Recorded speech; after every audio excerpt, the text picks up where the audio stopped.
पृथ्वी पर कोई ऐसा प्राणी नहीं है जिसे मृत्यु का सामना न करना पड़े। जो दुनिया में आया है उसे एक निश्चित अवधि पूरी करने के बाद दुनिया से जाना है। मृत्यु को रोक नहीं सकते, लेकिन अपने कर्मों से इसे संवार जरूर सकते हैं। गरुड़ पुराण ग्रंथ में भगवान विष्णु पक्षी गरुड़ राज को बताते हैं कि व्यक्ति अपने कर्मों से ही मृत्यु के बाद स्वर्ग या नरक में स्थान प्राप्त करता है। लेकिन क्या आप जानते हैं कि मृत्यु के बाद स्वर्ग या नरक का सुख दुख भोगने के बाद जीवात्मा का क्या होता है और ये कहाँ जाती हैं? कहाँ है स्वर्ग और नरक लोक? गरुड़ पुराण के अनुसार धरती के ऊपर स्वर्ग लोक है और धरती के नीचे नरक लोक है। नरक लोक को अधोलोक भी कहा जाता है। महाभारत में राजा परीक्षित द्वारा शुकदेव जी से यह पूछे जाने पर कि नक्कर लोक कहाँ है, तब वे कहते हैं नरक त्रिलोक के भीतर है, जो दक्षिण की ओर पृथ्वी से नीचे और जल के ऊपर है।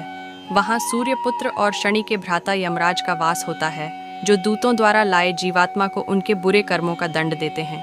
तमिसरा, अंधतामिसरा, रौरव, महारौरव, कुंभिपाक, कालसूत्र, असिपत्रवण, सुकरमुख, अंधकूप, क्रमिभोजन, सनडांस, तप्तसुरमी, वज्रकांतका, वैतरणी, पुयोड़ा, लालभक्ष, सरमेदाना, अयहपना, रक्सोगना भोजन, सुलप्रोत, दंडसुका, अवतनिरोधन, पर्यवर्तन, सुचिमुख, अविचे, कसरदमना आदि जैसे कई प्रकार के नरक होते हैं। इसमें कर्मों के लेखा जोखा के अनुसार जीवात्मा को दंड दिया जाता है। नरक में दंड भोगने के बाद कहाँ जाती है आत्मा? हमने पुराणों में पढ़ा है कि जीवन में बुरे कर्म करने वालों को मरने के बाद नरक की प्राप्ति होती है। लेकिन नरक के बाद फिर आत्मा कहाँ जाती है, या नरक आत्मा का स्थायी स्थान बन जाता है? ग्रंथों के अनुसार नरक वह स्थान नहीं है जहाँ आत्मा को स्थायी रूप से रहना होता है। जैसे ही जीवात्मा के पाप कर्म का दंड पूरा हो जाता है, उसे फिर से मृत्युलोक आना होता है और जीवन फिर से शुरू करना होता है। क्या मृत्यु के बाद नरक स्वर्ग ही है? स्थायी स्थान आत्मा के लिए नरक या स्वर्ग दोनों में कोई भी स्थायी स्थान नहीं होता है।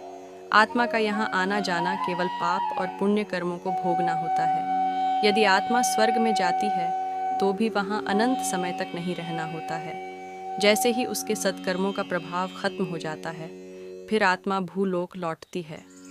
पृथ्वी पर आत्मा का इसी तरह आना जाना और योनि प्राप्त करना लगा रहता है, जब तक कि वह सत्कर्मों से मोक्ष न प्राप्त कर ले।